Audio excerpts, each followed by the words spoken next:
What's going on, everyone, and welcome to episode 18 of the Offshore Gamescast. I'm Dave. And I'm Dylan. If you haven't been to our website yet, you should go check it out.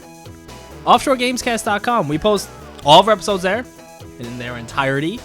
We post blogs there if you like to read. And we have a little comment section. Leave a comment. Maybe we'll be on the website at the exact same time. It's possible. It's possible. We go on the website. You won't know. They might. If they leave a comment and we respond immediately, we were definitely on the website at the same time. Maybe. Definitely. No. Video games. Yeah. We did those. I started the Ascent. Oh, yeah. Yeah. Get into that, because I bounced off that game pretty quick in like a couple hours. I was like, no. I don't know how to feel about it so far. Don't ask me anything about the story, because I've skipped every dialogue encounter, cutscene, story segment. None of that was grabbing me. I skipped all of it. I wrote this in the blog. I said video games need a specific headspace to be in them. And I definitely didn't have the headspace when I just started this. I was just sitting there. I was like, I just feel like doing something. So I started the game, and I was just like, all right, let's get this going. I feel like it's enough to like keep me entertained in the moment, but I don't know if anything about it is like stands out enough for me to be like, yeah, this game is great, or I really want to keep playing this, or whatever, you know? It seemed to really hit with some people. Yeah. And I was not one of those people. What mission do you remember getting up to? I don't remember specific mission-wise. Like, do you know how many you did, or? No. So I did the whole opening sequence, and then I was in like the big... It's not a town, it's like a city. Yeah. A part of that city. I was doing a lot of talking to people there. And then I think I went off to do the next thing, and then I was just kind of like, boy, I'm really not into this. You remember any of the bosses? I remember I only did the one boss. I know that. Which was that the mech? No, I don't think so. I want to say it was like Spinny. Spinny? It was in that first... I could just be completely not remembering, because I played it the one time. You talking about like the first boss, where it's like the level 3 first boss? Sure. I don't remember what level it was, but probably. You're kind of like in this circular thing with like a thing in the middle, and you're just kind of going around. That's the boss I did. Okay. So I played a lot more than that. I got up to... I did that one. I think I completed the 5th main mission. Oh, okay, yeah, you played a lot more than me then. Yeah, which there's only 12 in the game, so I guess you're like almost halfway. Almost, but I'm like, I don't like it. Like, I didn't say this in my blog, but I don't care. I don't care about this game. Yeah. Like the gameplay is enough to be like, all right, I'm kind of in the mood for something. Like, I think the way it controls and how it feels taking out mobs are fun, and then it gets to a boss encounter or any like high level encounter like that, and I start hating it. I didn't really like the way it played, like, at all. There's like it felt like it was too it was too hard to actually aim accurately. I think it's frustrating because you have on your like a beam that is what you're using to like show what you're going to be hitting. There's a little icon, like a little reticle that's like a little distance away from you, but that's not going to fucking help you do shit unless like they're on top of you, which sometimes it gets to a point where the enemies start to overwhelm you, and I like start running around in like a Call of Duty Zombies train. Oh yeah, no, I had that. And I didn't play much, but I had that a couple of times. Yeah, and I find those to be fine. And then you get to a boss fight, and it just like sucks, because not only is there a bit of a difficulty spike, it forces you to play the game the way it wants you to play, not the way you want to play. Okay. It's like I can run around mobbing and not have a problem and just kind of like fuck around and have fun, kind of turn my brain off. But once a boss encounter comes, I'm like, all right, time to use cover for the first time and do this for the first time. And now I got to be careful how many dodge rolls I do, because after 2, then I have to wait for the cooldown to come back, and it doesn't tell me when that happens. Yeah, that whole system with everything, I got quickly overwhelmed by a lot of that. Yeah. Because there's kind of a lot going on. And it's just something about like every aspect of it, none of it was actually clicking with me. The only thing that really stuck out to me that I enjoyed is the world, and or should I say the scale of it. Because similarly to Necromunda Hired Gun that I played, it is in like a very mechanical, like apocalyptic style future. Everything's like machinery and stuff, and like the exact same thing. I'm walking by these large walls that have these massive pistons going, and they're just like, and they're both in both games. And I'm like, something about that and just the scope of it, because I think that all that's very detailed and like very pretty to look at. I think that they do a good job like making it like immersive in that sense. Like, oh, like I'm a small fucker and there's so much else going on around me. And then you get to the rest of it and it's like, I don't care. Yeah. Yeah, I don't know what the word is for that stuff. Because like, it's not quite steampunk. It's not quite like cyberpunk. Well, I'd say the Ascent is more cyberpunk. It is more cyberpunk, yeah. But it's like not... It's got its own other thing going on, too. The second second industrial revolution. There you go. Yeah. I was upset at the fact of like my opinion of the game after starting it, because I remember when articles and people were talking about it initially and before it was coming out that this was a game that was being made and put together by people who were like been and made a whole bunch of different games like all over the industry, and like apparently some pretty top devs. Like someone said, imagine if a whole bunch of top devs got together to make a game and you just let them do whatever they want, and that's what the Ascent was. And I was like, that prospect sounds incredible. Sure, yeah. And I feel like it just didn't deliver. Yeah. And I looked up, and they had people who worked on Bulletstorm, Gears of War, Doom, Far Cry 3, Wolfenstein New Order, like all these really very similar kind of ish style games. Yeah, and very well liked games. Exactly. And I want to like the Ascent really bad, and there's parts of it that I just don't like. Don't like them. I don't like the looting. Every time a fucking looter shooter comes out and it's not close to Borderlands in any way, I'm just disappointed. I don't like the looting system. Also, if you didn't even get that far, the looting system's weird as shit. I don't remember really. So you have weapons in the game, and there's like different classes. So you got assault rifle or you got shotguns and whatnot. Sure. And then like take assault rifles for example. There's the Dread assault rifle. Okay. That's just a base gun. Like enemies will have that, and you'll have that, and like you could go on a mission, and by the end of the mission you could have 5 of those. Oh, one of those. Okay. And then they serve no purpose because they're all the exact same stats. Can you sell them? You can sell them, but then like, who cares? And then you take that money and then you go over to the upgrader guy, and then you just make the weapon, like you enhance it to the next level. Like that's stupid. That sucks. It's not fun. It's not addicting. I'm not gonna run around levels and like do this stuff to do that. It's not like the grasp of a looter shooter. I can't go out. I can't hunt. I can't farm. I can't like do that kind of stuff. And then that just kind of makes the rest of the game just feel bland. Yeah, I get that. And the boss fights, I keep talking about them because they keep pissing me off. There's one, for example, it's the third boss, I think. It's this spider, and it's shooting out fucking baby spiders and a giant flamethrower. And if you don't like manipulate your gear to the point where you will be able to resist more fire, like if you don't switch your gear to be like high fire stat, you're getting fucked.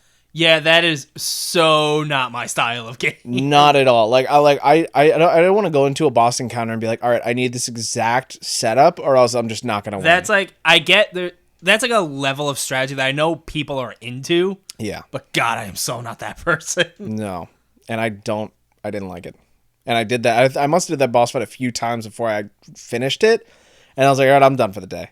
And I'm pretty sure where I left off. I was like, I don't know how to feel about this game right now.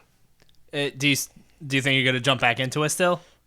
I mean, I want to. I hate the idea of me starting a game and not finishing it before either starting a new one or doing something else. I'm just going to go and say I could see the bosses in this just getting a lot worse. Probably.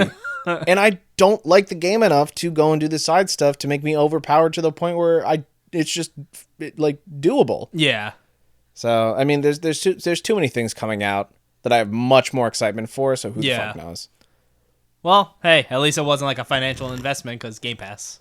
Exactly. I had to download it since day one. I think I pre-downloaded it, and then I just let it sit for however long, and I'm like, I got nothing else to do this current second. I'm going to try it. Yeah, it's I wanted to, like, especially if you're giving me a game where I have like dialogue options and I can explore some more lore that way and make some decisions. Yeah. Like Mass Effect, that is like an immediate intriguing thing to me. Why is it as soon as you go into like a smaller close-up cutscene, the world just looks bad compared to the rest of it? There's like no detail.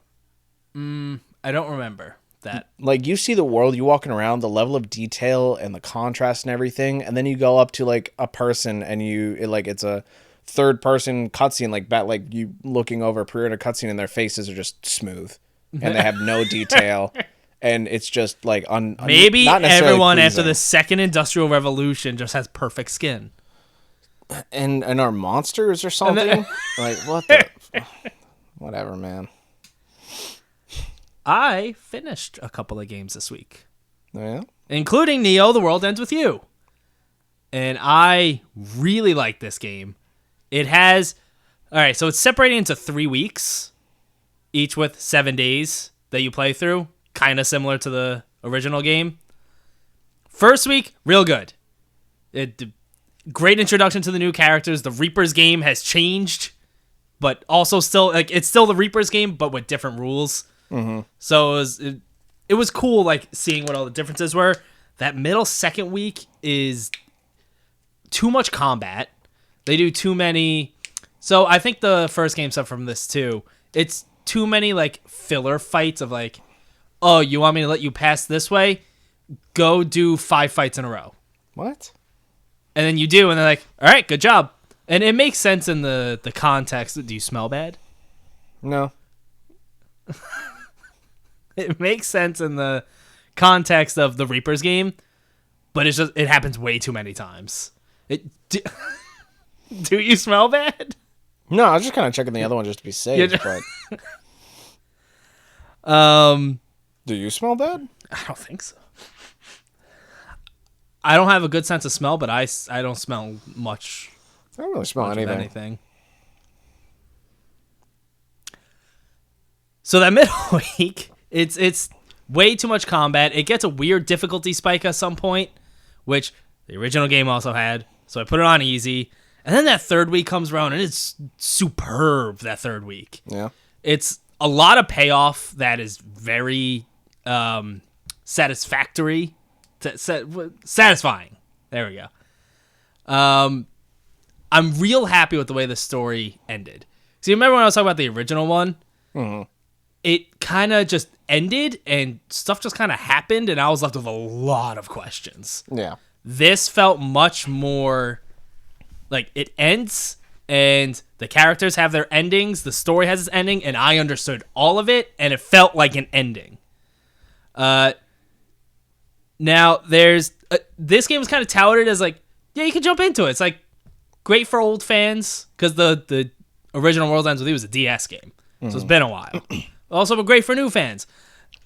I think this game will lose a lot if you don't play that original one. Yeah. Because there are some returning characters. There's a lot of returning characters, more than I thought. And the way some of them return and how much they become such a main part of the story, it will not have nearly the same impact on you if you just like, oh, okay. Yeah. Sure. This is a new guy from the old game. I don't really know him. But even them, like all those old characters, their stories from the first game were concluded here. That's good. It answered some of my questions from the first game. I know they had like a weird add-on with like the remake of the game that like kind of expanded some more, but this, I didn't play that, and I felt real happy about the way this ended, and I want it to continue. But I think after all the big returns and everything in this game, I think they can take, especially that original set of characters, but even the new set of characters from this game, and let that be the end of their stories. Yeah. Like, I felt real good about how it ended. I don't see the need to suddenly drag them right back into it. Mm-hmm. It felt like their story is done. Okay.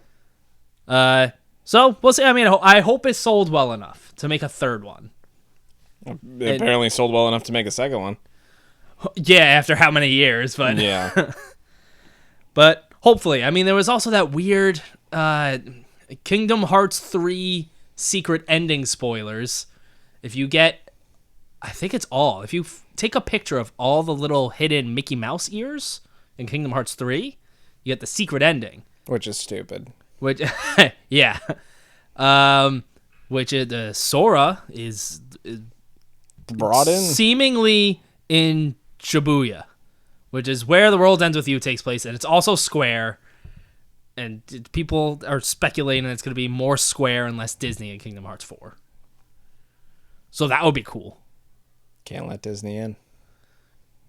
Well, I'm sure they're very in. Kick them out. That probably would hurt the game. Nah.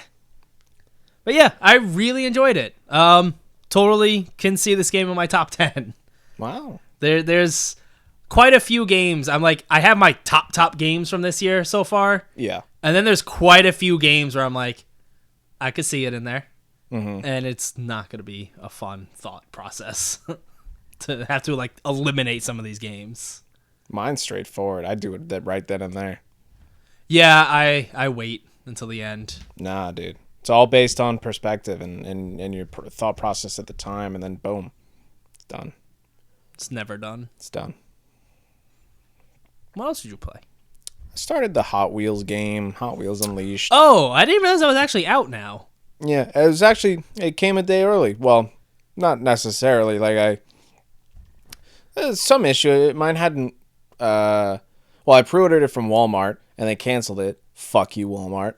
And so I waited and I ended up picking it up, but it was coming on the 4th, and I got a day early, and I was excited because I hopped in and started playing it. It was getting some good reviews. It is, and I think I'm still early. I've done like maybe 5 or 6 races so far.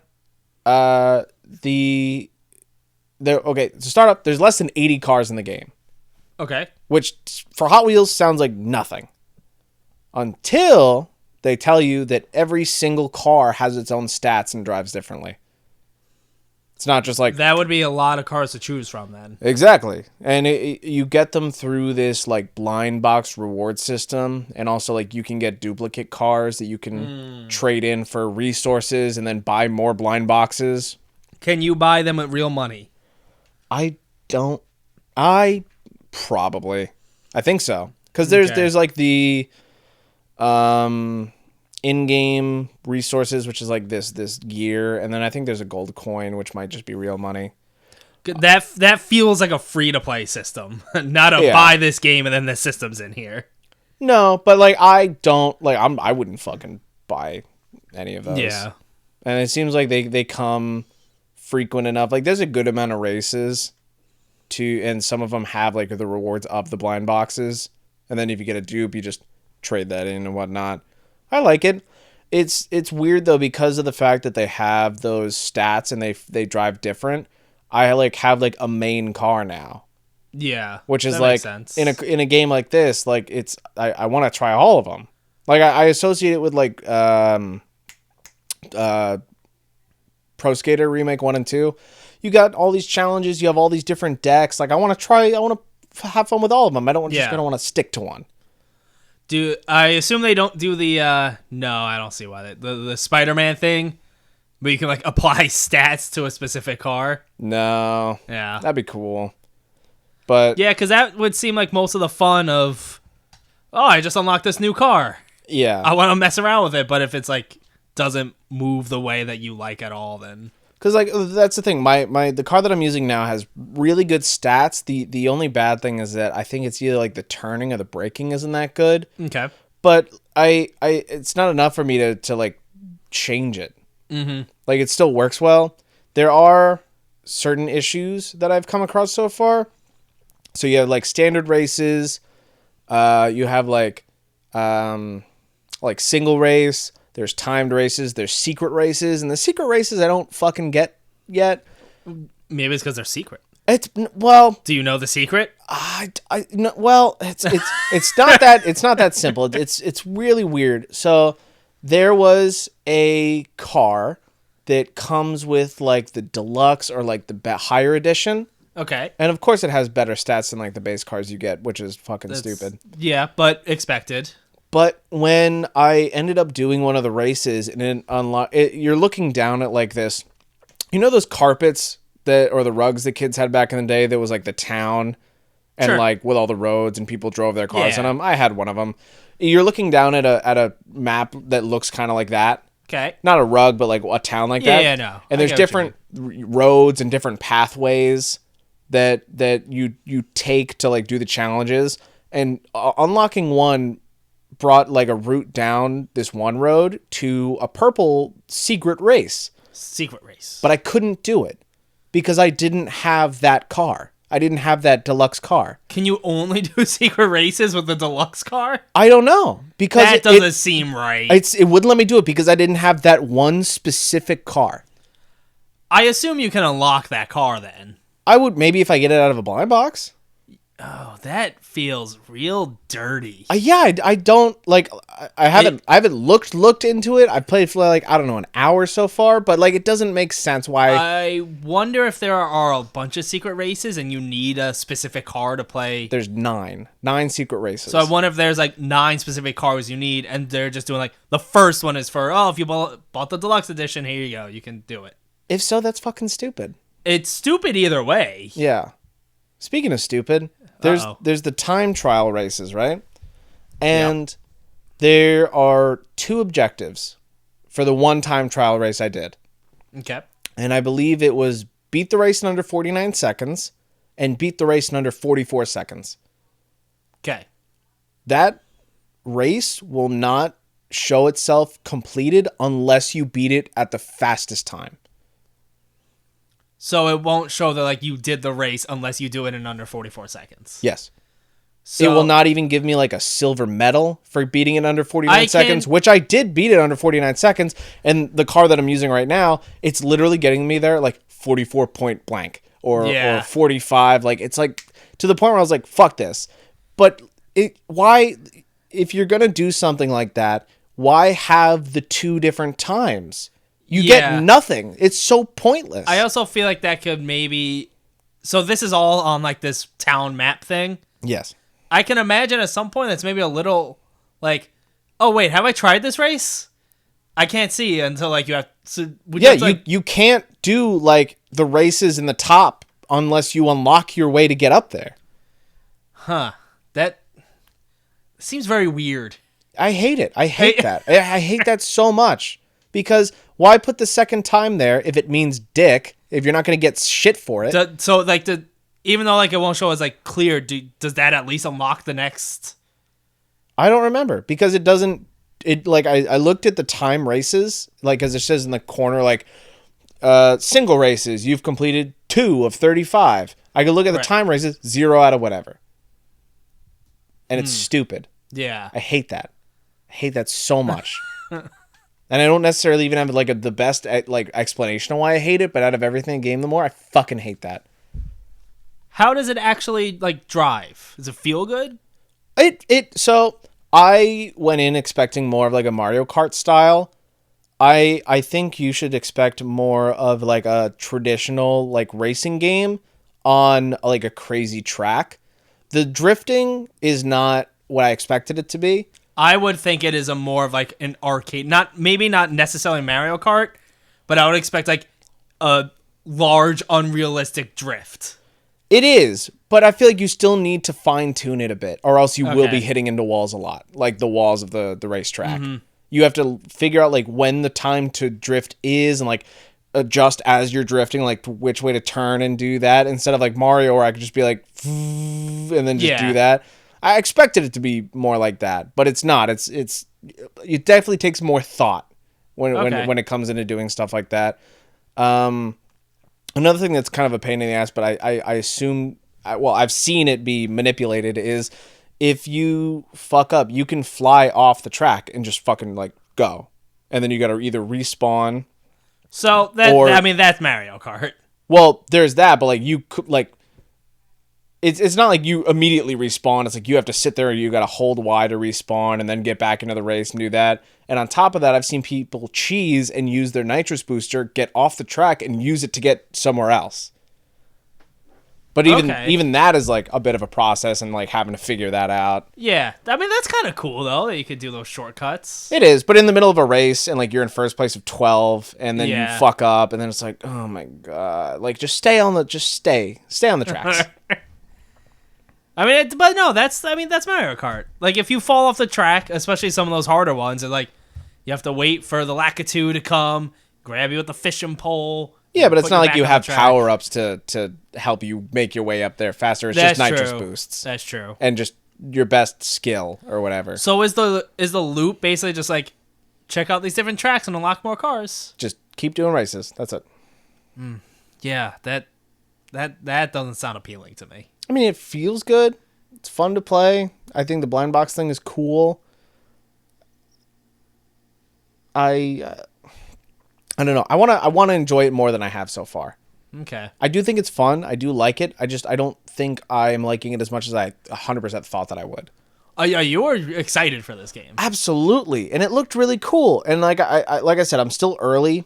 And I was also I because of it being an arcadey racer, I was anticipating and hoping for more of like a speed racer or like a Wipeout style tracks. Like I want crazy like height. I want a whole bunch of crazy stuff. Like I've done a jump. I've done a loop or two. That's all I've done so far. With it being Hot Wheels, I would expect more of that. Yeah. Then like in the tutorial there was like an obstacle of like a spider shooting webs down on the thing. On the track, but besides that, I haven't done like anything besides like a jump or two, and then like a loop. I mean, I would imagine it would escalate more. I hope so as you go further into tracks, but that's kind of disappointing. Yeah, I would also expect more. Hopefully, because all the ones I've done so far have either pissed me off or have been okay. That kind of sucks. Yeah. Kind of cool. It's cool that there's like a Hot Wheels game happening right now and people are talking about it. That is good. Yeah. Like this totally feels like the type of game that should just be shoved under the rug and maybe some kids play. Yeah. They definitely put work into this, which is nice to see. Yeah, it's kind of surprising, but yeah. That's cool. I finished Sable. Whee! I love this game. It is good. A whole lot. I won't go.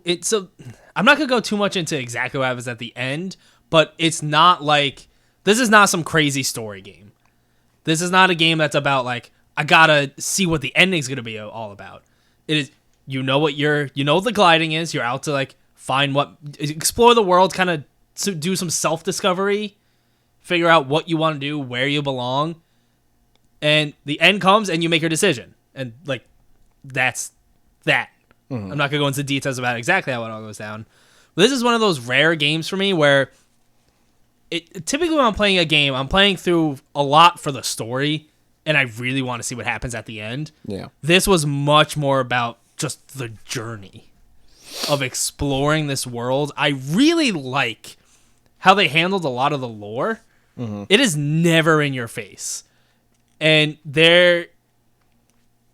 it's never like spelled out for you directly, but like if you go around to like all the crashed like spaceship type things, yeah, you can kind of get some like these different logs and stuff where you get to listen in on some things. And I now have a pretty good idea of like how this whole how life on this planet even started. Weird. I feel good about like my knowledge with that. That's and again, cool. It's never like in your face, like, here's a cutscene. This is what happened. Here are the answers. Mm-hmm. And I really like the way they handled all that. The bugs. Yeah. It's, this game could be really incredible.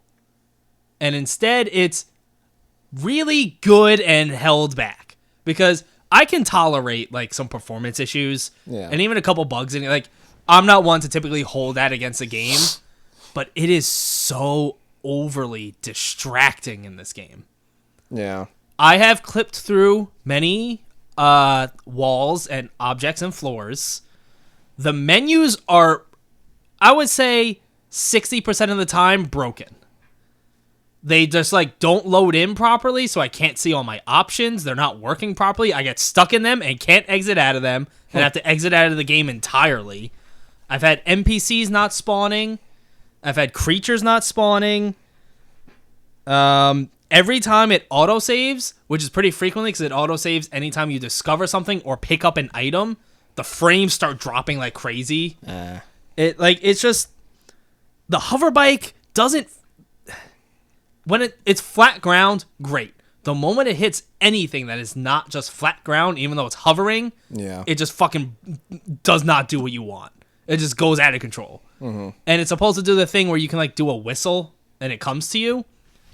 And I think I mentioned this last week. It gets stuck on shit. If you're not, like, in a straight line where you can see it, if there's anything in the way, it's not happening. Yeah. And I also had lots of issues where I would park my hover bike somewhere, go climb up something, do something. The climbing could be janky plenty of times, especially once you get towards the top, where, like, you just kind of do, like, a perpetual falling type thing, or you're not grabbing onto where you should be grabbing on. But then I would go down and my hover bike's not there.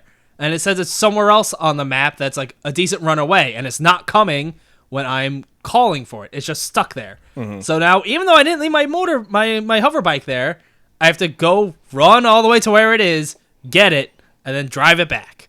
It just, it piled up in a distracting way. Yeah. And it kind of sucks, because otherwise I love a lot about this game. And it was too much.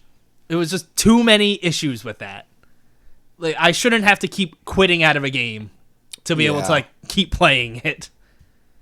Maybe by the time I get to it, it'll be patched enough. I hope so. I don't know if you plan on getting to it this year. I'm just going to say now, strong contender for me. At this point, I don't know. We do have, in November, a bit of a... November's things slow down a little bit. Kinda. And I'm still in the mindset from, like I mentioned last time, like, I put 2 hours into the demo when it came out. Yeah, the thought of me putting the exact same 2 hours in again, just redoing all the intro stuff, is just, ugh. I think that demo is too much for a demo. It was. A demo at this point should be, like, maybe half an hour max. Yeah. Just to get a taste of what the game is like and, like, what it feels like, to know if you want to actually buy it or not. It was something, all right. But really, really strong game. I love what they did. I hope I get to it. It's rare for me to, like, play a game and be like, all right, the ending was the end. Whatever. I don't care. I loved the journey. Yeah. I love just exploring this world, getting lost and exploring every little thing I see on my map. And then just along the way, any little different thing. Even if it's not, like, for a quest or anything, I'm like, I'm just going to go up there and see what's going on here. Mm-hmm. Like, there are these... at the top of there's this one area of the map with some really tall stone, like, not mountains, but they're like stone pillar things that are natural that go up really high. Yeah. They're processed to climb. And some of them have, like, a few little buildings on them, like a few little towers. And I'm just, what is that? And you just meet a couple NPCs there that give you a little more lore by just talking to them. And, like, that's it. But it felt really satisfying getting up there and seeing this, just being like, this is really cool. And I have no reason for being here other than seeing it. Because you don't get that in games. No. Like, there was no reason to be there. There's no quest. There's just these couple people with... They had a very unique... They had a boat that was floating with wings, and it is the only time you see something like that in the game. And they talk about, like, yeah, we had to design this whole thing. We only come up here a few times out of the year because it gets too windy, but the birds shit up here. We get that valuable resource to go sell and make a lot of money. Okay. it was just a really cool moment, and this game is just filled with moments like that.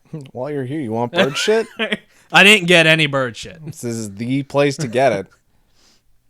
So yeah, I really loved it, but just the too many issues. Yeah. That really too much. That's on to you. That's all I got to say about it. I bought a Quest 2. I bought an Oculus Quest 2. Tell me about it. Next week. Next what? I can't hear about anything? No, because I want to do like a more standard review on it and talk about it more. And I don't think 3.5 days is enough to go off. All right. Are you gonna talk about the games at all or no? Yes, because I have 3 games that I played. Okay. All right. So starting off, I got the Walking Dead Saints and Sinners game because I've been anticipating that for a while. And I really wanted to try it. Is this a game that's been out for like a few years now? I don't know when it released. It probably in the past 1 to 3 years, something like that. Is it like they just came out with like a brand new update for it that apparently extends it even more. This is the game like you're straight up like you pick up a knife and you're like sneaking behind a zombie and stabbing it in the head. Yeah. Okay, I know this game. Yeah. Yeah. No one told me it's like 15 hours long. That's long. Yeah. I feel like VR games are usually not that long in general. I'm pretty sure that's longer than Half-Life Alyx. So I started that. With all these games this week, I'm super early in them. I just kind of started them, got super hyped up, and just started things. And then I was just like, "There's more. There's so much going on." Yeah, I mean, it's especially when you get like a new thing like that. Yeah, you just want to mess around with so much stuff. It's immersive, all right. It's fucking you're out of the 3 games that I've played so far, this one is like even in some PSVR games, this one is like really like the atmosphere is immersive, the physics is done well. There's one thing that I'll mention here that I made me mad in one of the other games, but like I can reach down, pick up my gun like from its holster or like its floating spot by my hip. Sure, yeah. But like throw it up and then catch it with the other hand. Yeah, there's I don't remember the game I played on PSVR, but yes. And when it feels good. It feels real good. Yeah. It feels great. So starting off, there's a little quick tutorial you're running through and it's teaching you have 2 little like floating holsters at your sides. You can put like a knife and like a sidearm there. And then like floating right in the middle between those is like a little ammo icon. So like if you need to reload, you just kind of reach there, do whatever you have to do, whatever weapon you're using. I switched the dominant hand thing or whatever, which apparently fucks things up because I'm a dumbass lefty. I got used to so initially when you start the game, the backpack is on your left shoulder, and then you have a 2-handed, or I'm assuming, because I haven't gotten there yet, a primary weapon spot on your right shoulder that you kind of like reach over and get. Okay. I got used to that, and then I said, as I looked in the settings, and I saw that there was a dominant hand thing, which switches everything, so now it's all flip-flop. Yeah, I was going to say, so it was like that weapon on your left-hand side and backpack is right-hand side Yeah, now? so I at the moment, I have nothing for like a 2-handed or a primary, so I keep reaching for nothing, trying to grab the backpack, and I'm like, God damn it. So I pull out the backpack. It's got all these different slots that I could just take something and like put it in the slot and like in the backpack to fill up like junk and resources to craft. There's also like a mission item section where even if you drop a certain item, it'll just automatically find itself in your backpack because you need it. I didn't know that at first, because when I was off on like my first main mission, I came across this one woman, which is a very sad thing. She's telling me like, my husband got turned, I don't know what to do. I'm freaking out. Like, could you go and like put him out of his misery and whatnot? And she hands me a key and she goes, it's just the house is down the road. It's a blue house, just please. So I take the key in my right hand, and I wasn't really thinking of anything, and I'm holding that key for like 5 minutes. I'm walking down the road and I'm at a point and I gotta turn left and I'm thinking to myself, how long is this fucking road? You just said it's down the street. Jesus Christ. So I'm going, I'm seeing zombies or whatever, and I'm stabbing them and I'm shooting them and I'm just holding this key, and shit gets overwhelming because I got a revolver in my hand. Those have 6 shots. I run out of ammo. And imagine you take one shot, I'd imagine all the other zombies are like... They start to notice. Yeah. But I'm thinking to myself, shit. So I start dropping shit left and right because I don't know what to do. I don't know how to open up the chamber for the revolver. I don't know. No one told me what button to push to reload this gun and whatnot. So I'm dropping shit. I'm freaking out. I'm panicking. I'm just trying to grab a knife and just do something. You can take your one hand and like hold a zombie's head and just fucking like stab him with the other hand. It's really cool.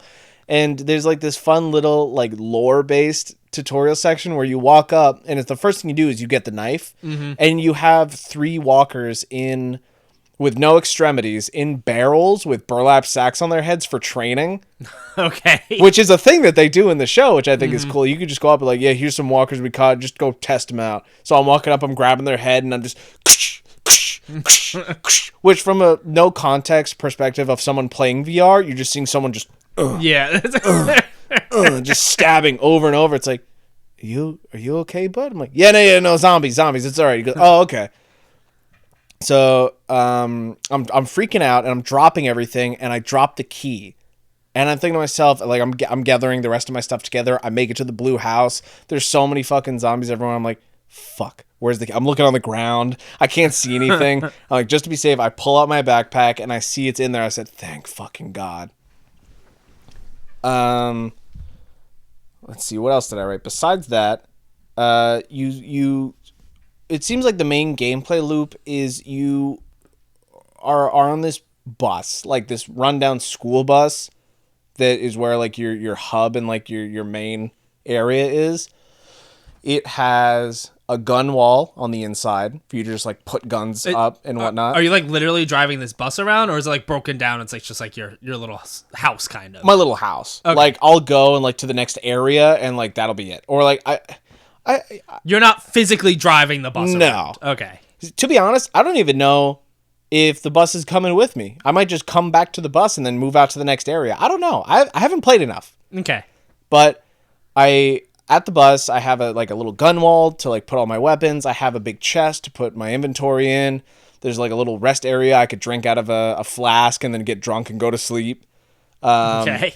There's like a microphone at the front of the bus, and just recently, as I was exploring the first area, I came across a microphone to go into like the slot. So maybe I could do stuff with the bus itself.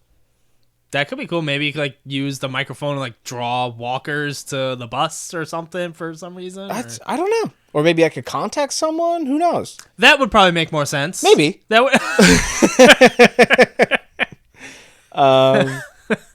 So there's that. Outside the bus, there's like these 3 tables set up with these pictures all over, which I assume has to do with some sort of crafting and resource management. I'm sure that type of shit's in the game. There's like different challenges that I can do, like collect this or do that. Has it been scary at all so far? Because I'd imagine being in VR like can add a whole other element to a game like that. I don't think I've played enough to get to that point. Like I panicked because I have no ammo. Like I'm not scared, but like I'm like, oh, shit, this dude's walking towards me. I gotta figure out something to do. A typical game, not like you're not like. But there's like I've seen gameplay parts where like you could be inside of a room and there's like 5 different walkers and whatnot, or like the game can be dark and like you never know what's around the corner. This game, if it's apparently 15-16 hours long, there's probably a lot of parts of it that I don't even know yet. Yeah.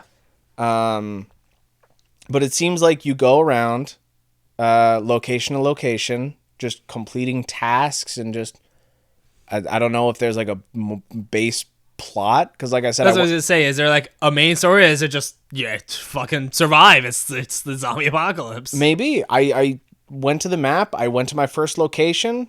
From there, I met this woman, and she said, "Go kill my husband. He's a zombie." and I made it to the house, and that's where I'm at.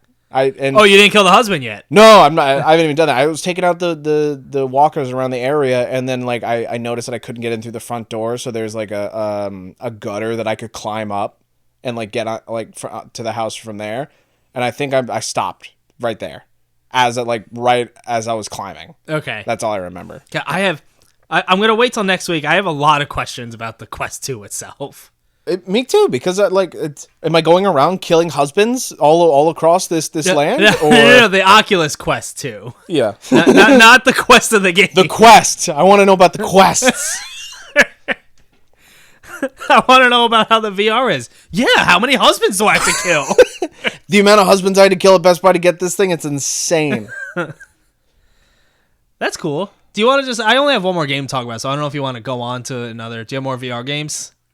They're all VR games. Do you want to just go on to the next one then? Whatever. This one's probably the shortest that I wrote out of them. I played and beat Vader Immortal Episode 1.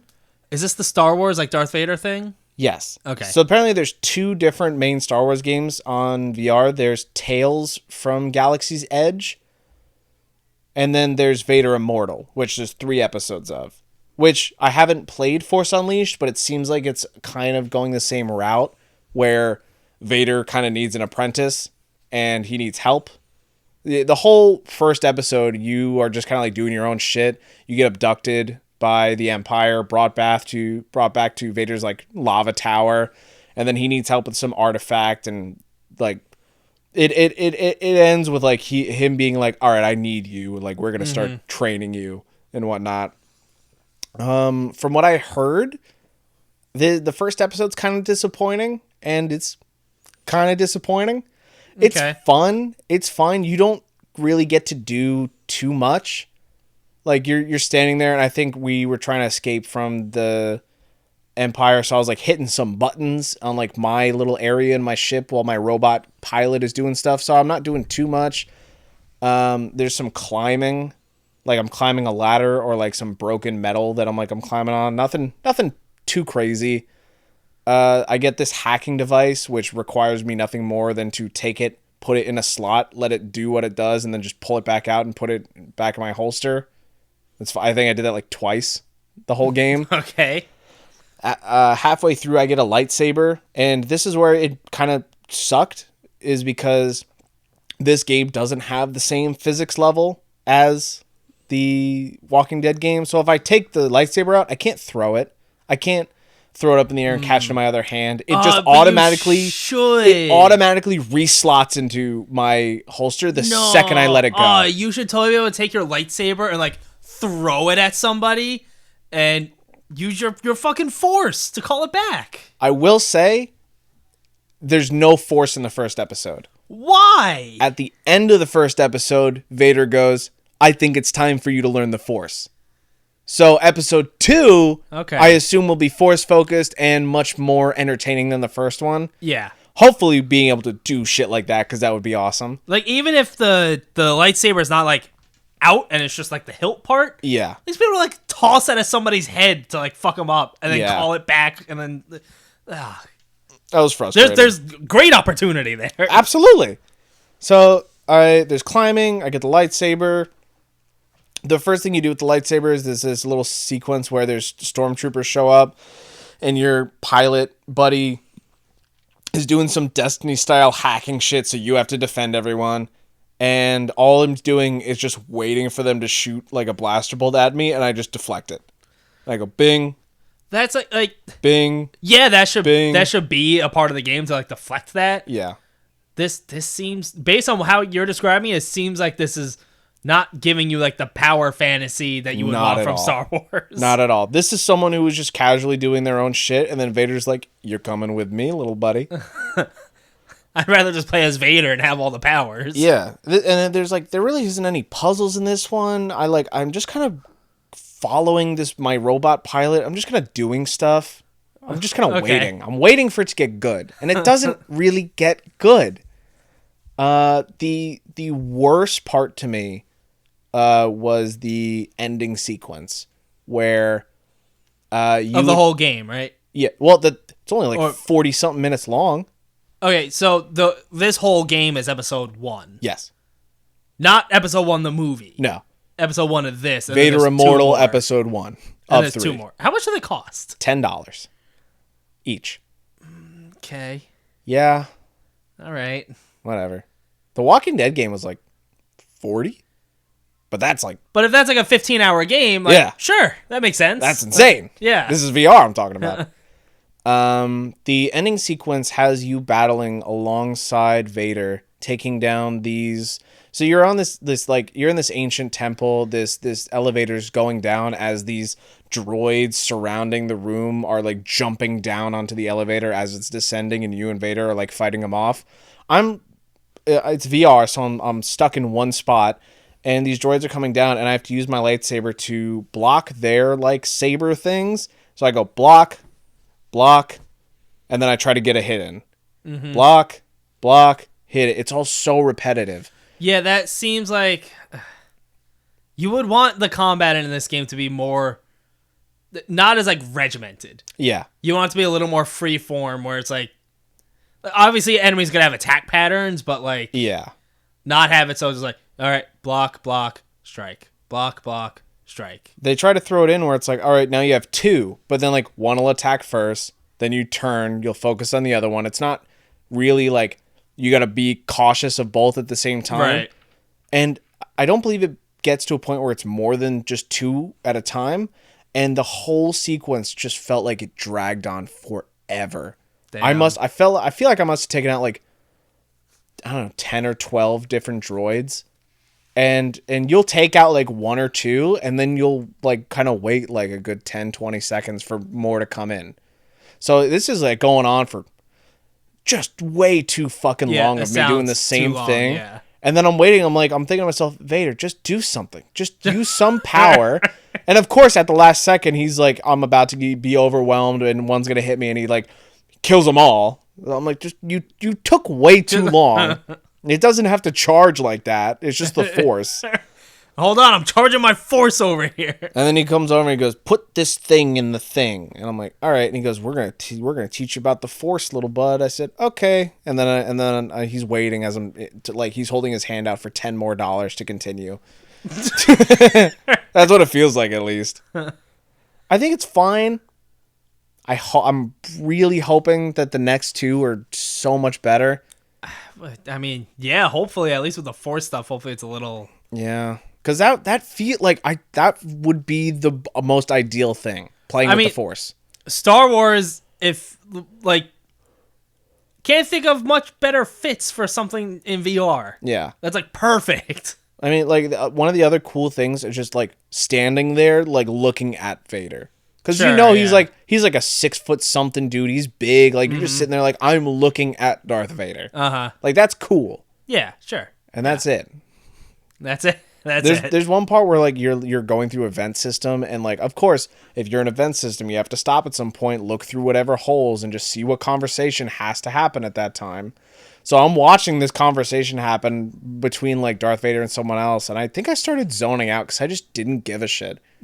I was gonna ask, like, is there like a plot here that's interesting, or so there's this artifact that he hands you, and you just literally like do something, like you twist it and it opens up. And he's like, wow. And then you have to go down to this temple, and there's the this classic Darth Vader line. Yeah. Wow. You go into this temple, and there's the large, like, descending platform that is the elevator, and you have to take this artifact, put it in, like, this center slot as it goes down into the floor, and then you start descending into the bottom of the temple.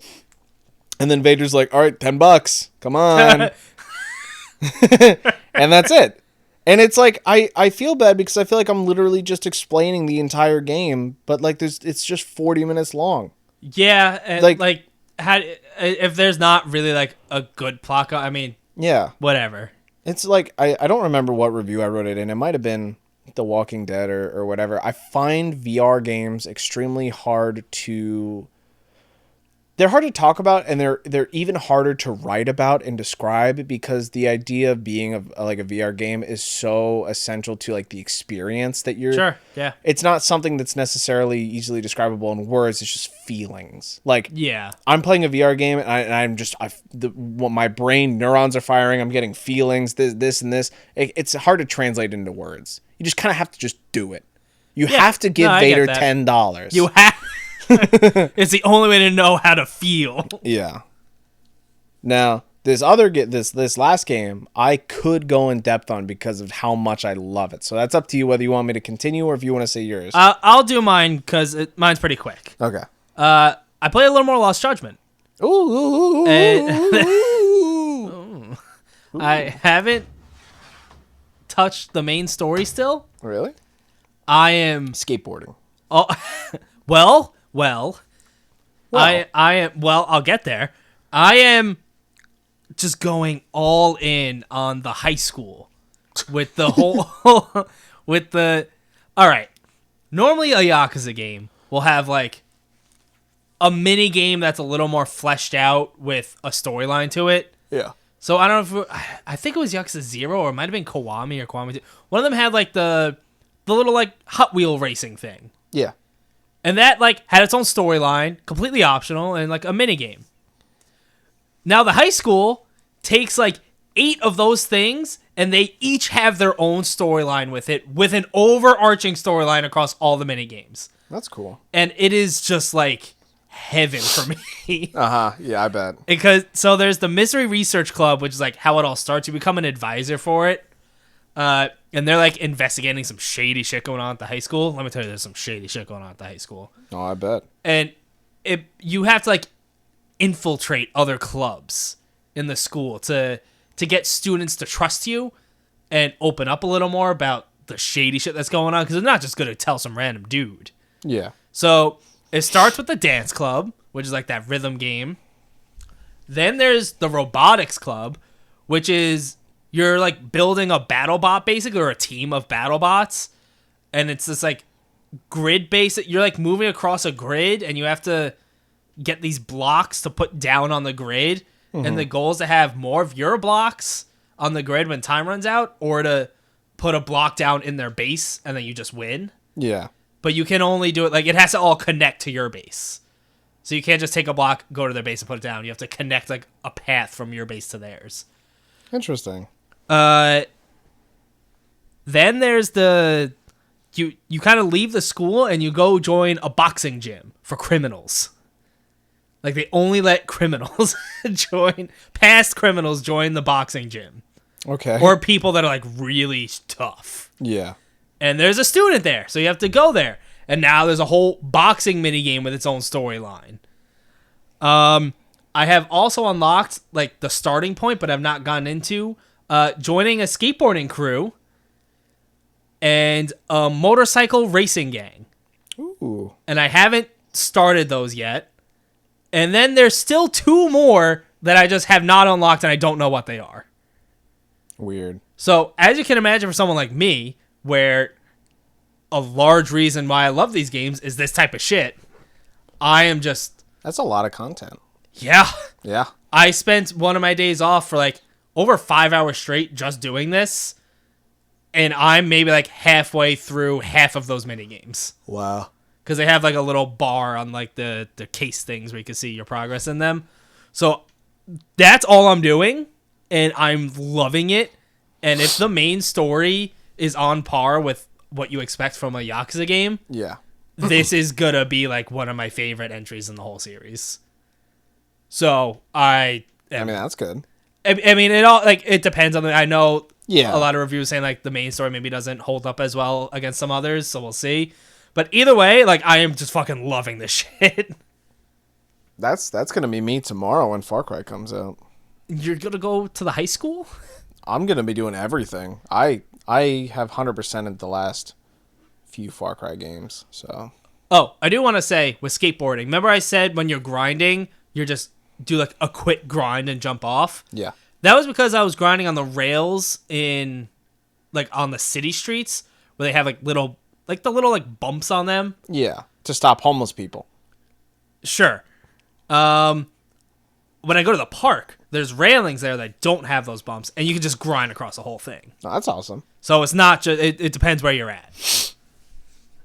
And I'll be doing that. So yeah, Lost Judgment's incredible so far. High school. It's not as great as my last game. What's your last game? My favorite VR game that I've played so far. Which is? The Climb. The Climb. Is this... Okay. I've seen a VR game that's basically just like a large obstacle course in the sky. Is that what this is? It was like very like red and blue. No. No? Okay. Tell me about the climb then. You climb What are you climbing? mountains Why? because they told me to. Who told you to? I don't know, man. There's 3 different locations. You got bay, you got canyon, you got Alps. Okay. Each one has an easy, medium, a hard, and 2 boulder challenges. Oh boy. Oh yeah. There's also like a standard and an advanced tutorial, and there's a bunch of different obstacles and stuff in the way. Not like obstacles, but like climbing obstacles. Okay. How does this work? All right, so you have your hands and handholds, and you climb. Right. You just climb. You have a small blue bar underneath your wrist that signals your stamina. If you hold the way the Quest 2 controllers are, you have the triggers, and then where the rest of your hand is, there's a second like trigger, like a grip trigger. Okay. Holding the grip triggers on those and shaking your hands will apply chalk to your hands, used for better grip and increase your stamina. That will add where that blue stamina bar is, an additional like surrounding stamina bar, completing it, going full circle in white. And as you climb, the chalk will wear off. You'll have less stamina. You got to stop, shake your hand again for more chalk. If you're holding there with just one arm, your stamina bar is depleting. If you got both hands on a handhold, you're fine. Your stamina is regenerating. You just gotta wait.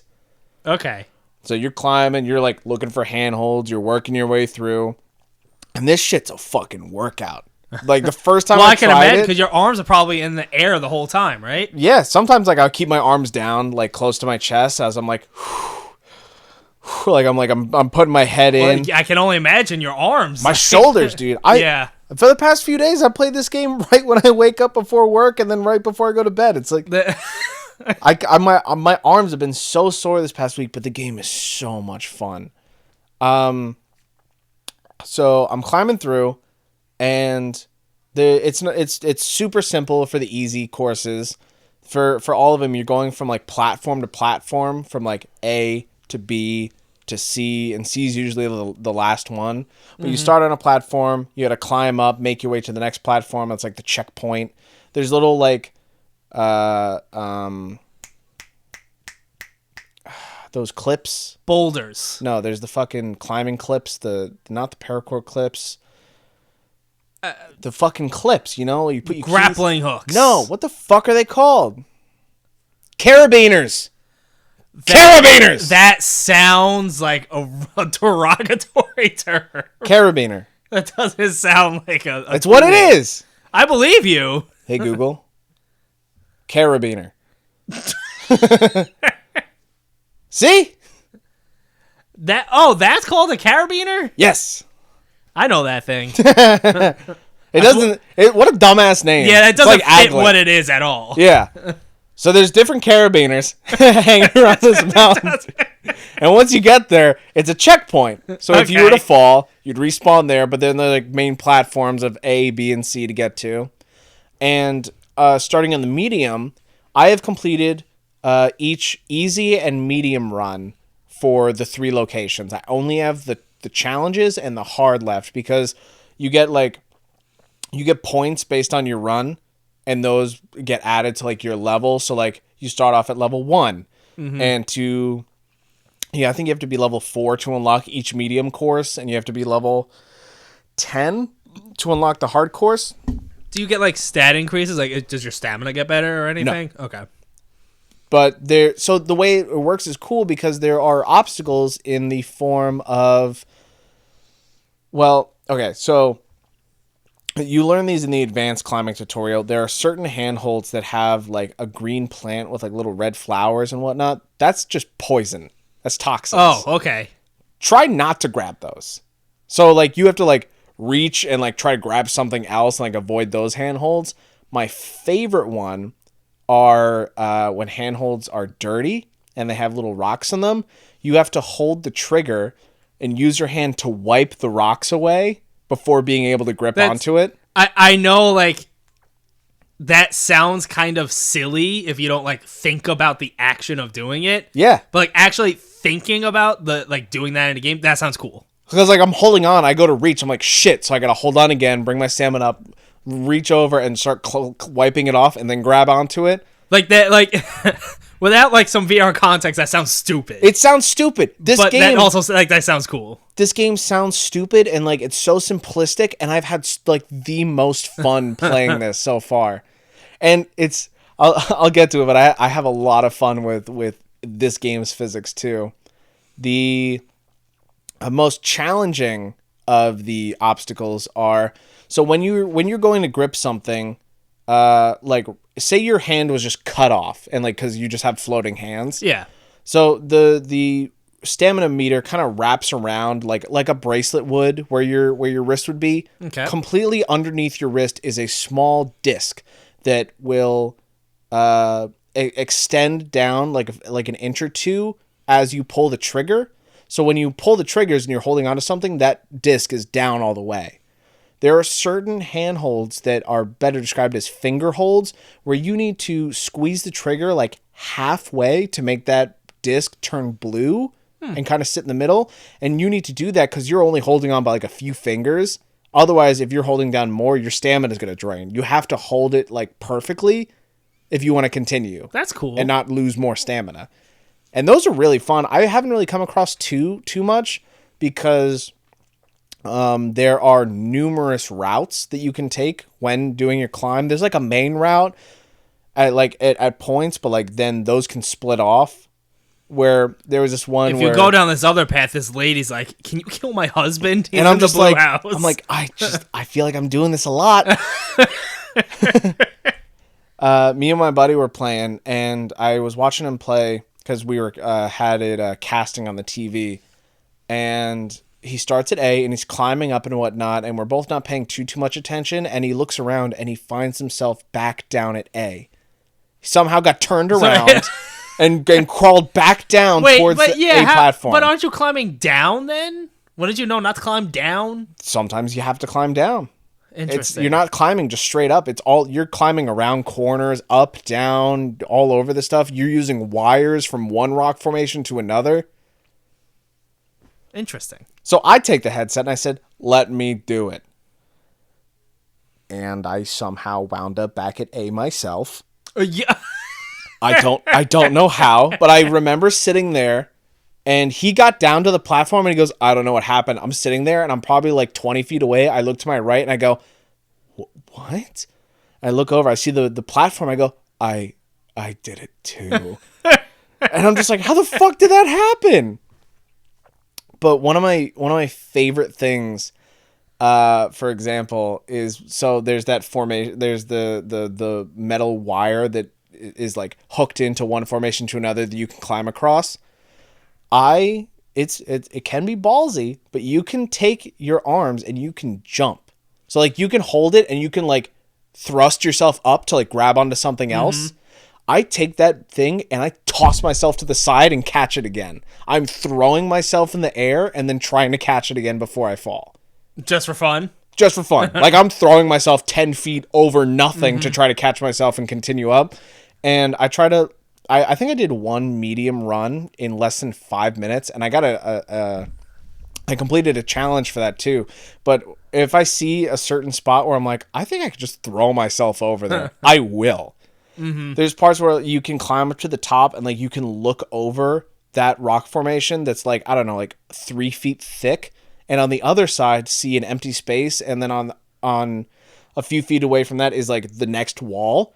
I'll throw myself over the wall that I'm on instead of climbing around it and like catch onto the other side. That makes sense though. That's cool. I feel like the versatility and the freedom and just like every fucking thing about this game is just so much fun. I love it. I'm loving all of it. I'm doing everything. I'm going to do the boulder challenges, which those seem like if you were to take a part of a run and then just try to like time trial it, because apparently they're super short. I thought they were long things because it takes until level 13 So are there to not unlock. any actual boulders? No, I don't know why they're called boulder challenges. Okay. So I'll probably just run through those real quick. I thought I was halfway through the game and that those boulder challenges would be more, but I have 6 boulder challenges left to do and then the 3 hard runs. So not a lot. No. On the bright side, though, there's a sequel. Oh, okay. And that one seems to be even more, like, different environments, more set pieces. Like, in one of them, like, there are some wooden beams that'll stick out, and, like, I'll grab onto it, and it'll, like, shift down a little bit, and I'm like, ooh, but it's not going to fucking fall. Like, oh, I'm so scared. And I reach over to the next one. I use my wingspan as an advantage, so I'll grab onto something, and I'll just reach the fuck over to something else. And completely miss I'll miss like arms, 5 different handholds, and I'll just grab something. I'll just work my way up that way. I'm like, this feels like cheating, but whatever. Well, hey, you got long arms. Use them. Exactly. But in one of the canyon or one of the Alp runs, there's like a rail car that is going up, and I have to like climb on that as it's moving to get to like the next area to continue climbing, which I thought was cool. But apparently in the trailer for the second one, you're on like a skyscraper and you're on like a ladder that's like swinging and whatnot. I think they wanted to go crazier with it, and I won. That makes sense. I want to be done with this game so fucking bad so I can play the rest. I want to play the next one so bad, but I'm having so much fun. It's good. It's just great. You have to have it if you have a VR. It's fantastic. Yeah, I'm gonna save questions for next week when you go more into depth on the actual Quest 2. I mean, I can answer like a few quickies right now. All right. So this is completely wireless, right? Yes. My biggest issue with PlayStation... Well, my 2 biggest issues with PSVR, which is the only VR I've owned. Yes. 1, the wire was fucking annoying as shit. It was insane how big it is, and like... I've been really... For some reason, this past week or two, I'm like, man, I want VR so fucking bad. I want it.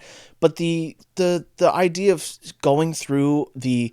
I don't know, what is it, like 8,000 cables it takes to set that thing up? That whole setup process is the reason I have not busted out my VR to check out some... Because there are games I want to play. I have 5 physical VR games for PSVR that I don't want to touch because I don't want to set it up. Such a chore. So obviously that's better, but the other reason is because, I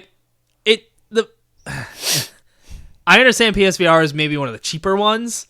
Yeah. With that comes a screen that it never looks like clear. It's always like a little bit of a blur, and some games kind of like work with that effect to make it like a stylish, stylistic kind of thing. But does it look like? Quality-wise, is it good? Take the first climb, for example. Okay. It definitely... Like, when I look at my hands, those are pretty detailed. Like, I have gloves on. I can switch out bracelets and watches. There's some, like, cosmetic stuff that I can do. Like, my hands look good. I start looking at the distance at my surrounding area, it gets blurry.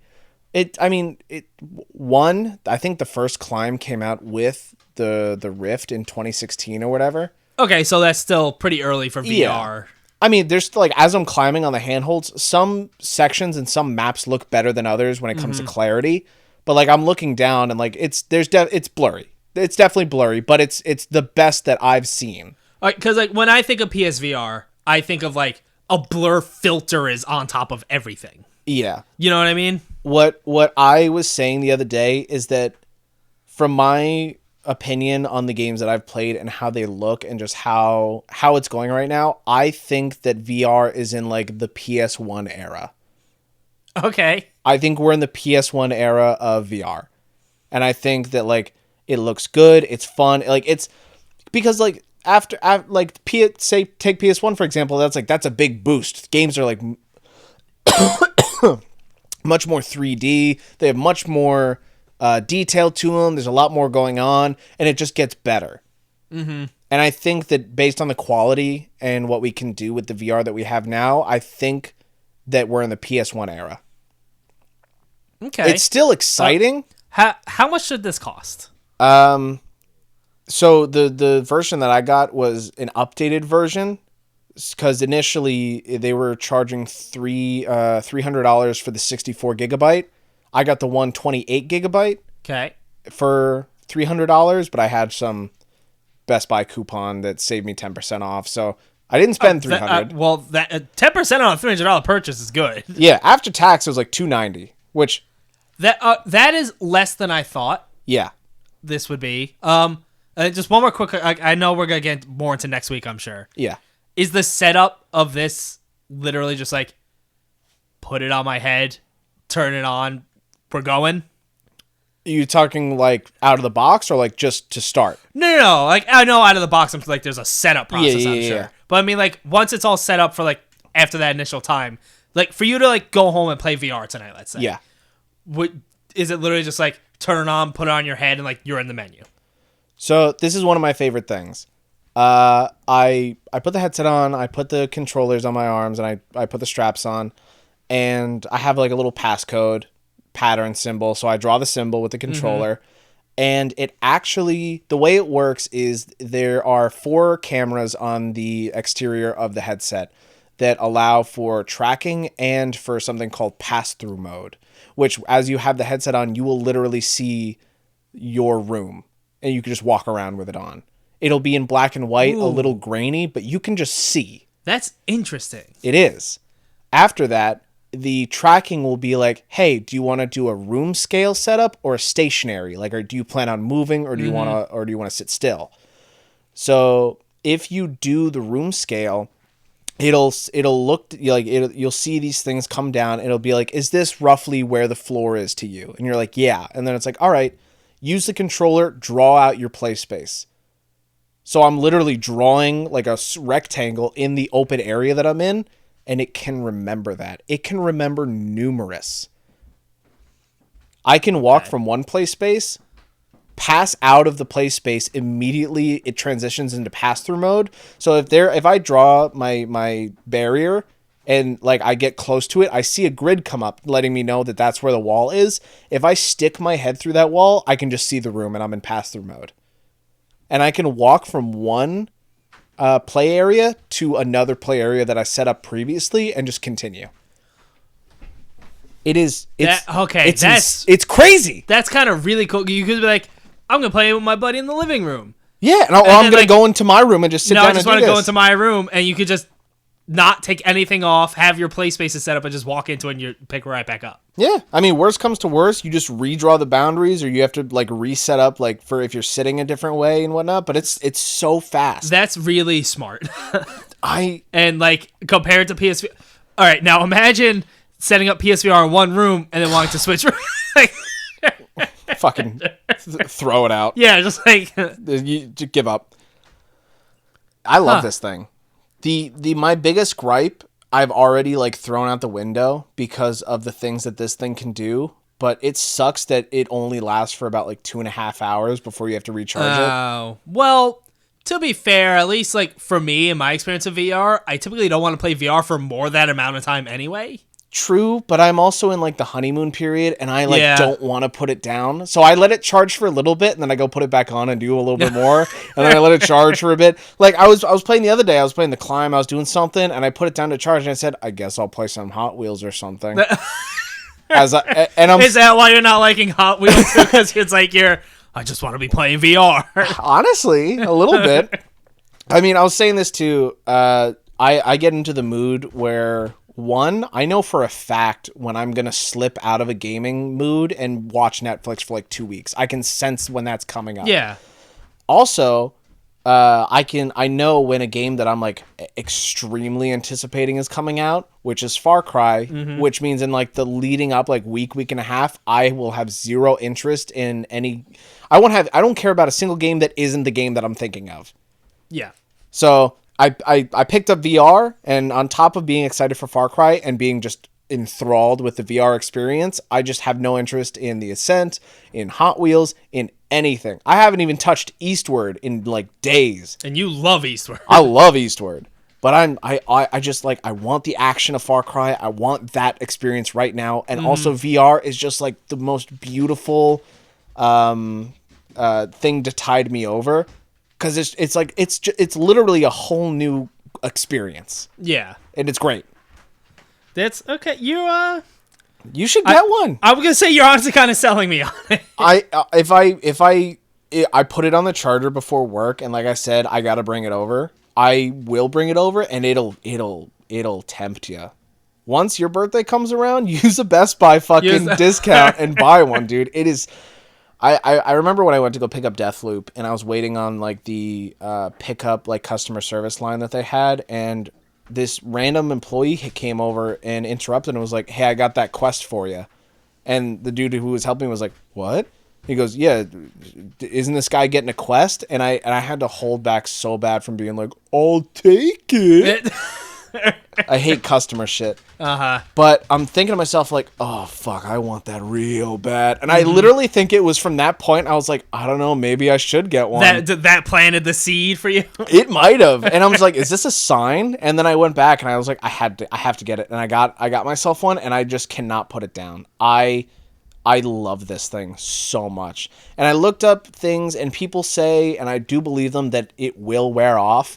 I think it will. Yeah, that type of shit always does, though. Like it. But to make it even worse, there's you got Resident Evil 4 VR, which is a brand new thing. That's coming out soon. Yeah. The Medal of Honor game that was talking about Respawn. Yeah. That's coming to the Quest, and that game Wanderer that I keep talking about is also coming to the Quest at some point. It got delayed a little bit, but I'm still excited as shit. And at this point too, there's plenty of VR backlog. Like. Yeah. I know I have like 33 games in my wish list right now. I was gonna say I know a lot of it is like earlier on, I'm sure, where it's like not gonna maybe be as impressive. Yeah. But still. It's fucking great. That's cool. It's maybe please. You should. It's maybe at some point. It's so much fucking fun, dude. It's insane. Also, there's like you when you load it up, you're in like a hub. Like there has to be some like a menu, like a you have like your menu on like a floating screen, but like you're in like a room, and you can decide what that room is, like because that's like your space. Mm-hmm. So I think when it starts off, you're in like this really like weird looking like this how do I describe it? This clay, like what looks like terracotta, and it is like enveloping the room that you're in, but there's like numerous holes. Like I'm looking out into trees and palm trees and like water and stuff. It looks like what? What? Terracotta? It's like clay. Like the place is made out of clay. You know what terracotta is? I know what you're talking about. Yeah. But I've never heard the word terracotta. Well, there's a first for everything. Anyway, I switched that. I went to like a space station design. Currently, I'm rocking with like a cyberpunky room that I've been digging. Cool. Can you make like fantasy? Like medieval fantasy? So there's different presets. There's probably one I could download that's more akin to that. There's only so many. I don't know if like there's more user generated or other ones on the store that I can install. But there's enough options, but I got addicted to the cyberpunk one because I know you really like that style. Yeah. Yeah, this is just a very... That's cool. Well, we'll have more to talk about next week with that, I'm sure. Oh, yeah. Even right now, like I have more questions, but I'm just going to hold off. Yeah. Carabiner. All right, let's get to news. I got a decent amount of stuff here. Like Stranger of Paradise, Final Fantasy Origin coming out March 18th. All right, 2022. The TGS 2021 happened. Not a lot of big stuff, but that was honestly one of the biggest announcements for me. Yeah. That's the only thing I care about, and I don't even necessarily fully... I care about the idea of this game. I care about everything that I've seen of it, but not the game itself. I know for you, it's going to maybe depend on the difficulty. And I was reading that, like, the main character is involved with the antagonist of the first Final Fantasy. I've played the first Final Fantasy, but I've never gotten close to beating it. I haven't played the first Final Fantasy. So that's interesting, but I assume with like how many people these days have not played the first Final Fantasy and is like a pretty avid gamer. Final Fantasy is always going to be a hilarious paradox in naming. Huh? Because you know why it's called Final Fantasy. No. It's called Final Fantasy because it was the like last ditch effort for the developer before they were initially going to get shut down. So they decided to name their game Final Fantasy. Yeah, I think I have heard that before. And it ended up being a snowball that no one saw coming. Ended up being one of the biggest franchises in gaming. So now we're on Final Fantasy 16 coming out, which is probably like the 80th release of the series. Yeah, I was going to say, that's not even coming close to the amount of releases in it. All right, we got a couple more things from TGS. You do. I don't fucking. I didn't watch it's that nothing. shit. It's nothing crazy. Yeah. Tango Gameworks is working on a new game. That's cool. All right, they should finish Ghostwire Tokyo first. Yeah, it's gonna have like someone from oh god, what the horror games they made? Evil Within. Evil Within. Yeah, someone in the Evil Within 2 is working on it. All right. Yeah. There's a new game from Square, Dungeon Encounters. Yeah, is that the thing that looks like shit? It's the thing where it's literally like the numbers and you're walking. Yeah, on this weird it's really grid. Weird.